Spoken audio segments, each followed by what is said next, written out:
back to when you were a young child. Did you have a sensitive caregiver in your life? What did he or she do to make you feel well cared for? How might you define caregiver sensitivity?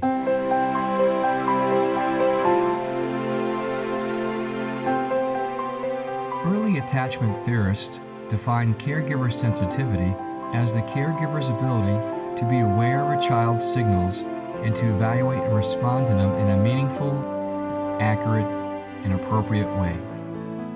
Children send signals to their caregivers all the time, such as the infant who arches his back and cries when hungry.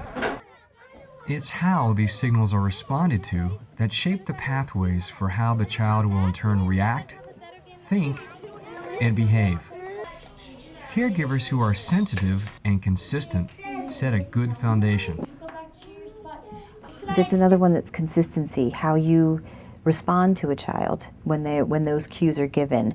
For instance, I have one baby in my classroom that I'll say, that's his hungry cry, that's his tired cry. It's time for him to do this or that, because they're just as expressive as any other age person. And I think sometimes people think because they can't say I'm hungry, I'm tired, that they can truly let you know.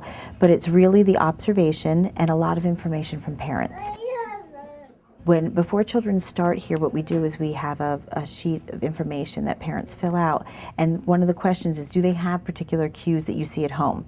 And we also spend time talking to parents. Before children start, we ask them to come in and spend time in the classroom prior to starting. And it usually does help the transition in much more easily and build attachments earlier for children.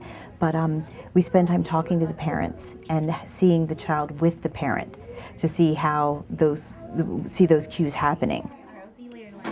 The heart of sensitive caregiving is in the emotional bond between the caregiver and the child. Being a sensitive caregiver covers a vast range of skills, behaviors, and understandings.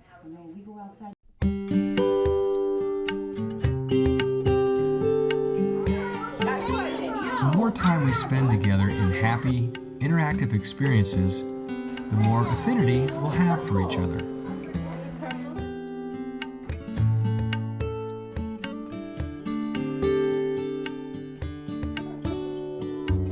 When children are responded to with affection and support, they're better able to tolerate negative emotions. The negative effect is replaced with a positive effect.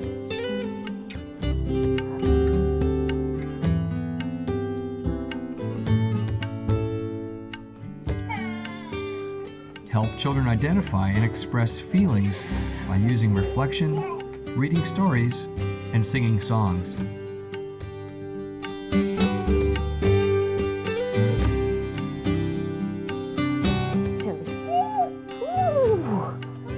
Cold.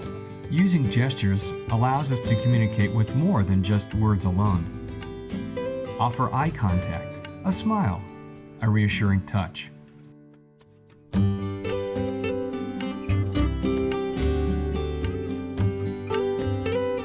Continual learning keeps us current in child development, research, and best practices, and helps us do our jobs well. The learning never stops. Every day I learn something new, and I like to be able to walk out the door saying, I learned something new today. That's important to me. But because the longer you do this, the more responsive and the more understanding you become of child's cues.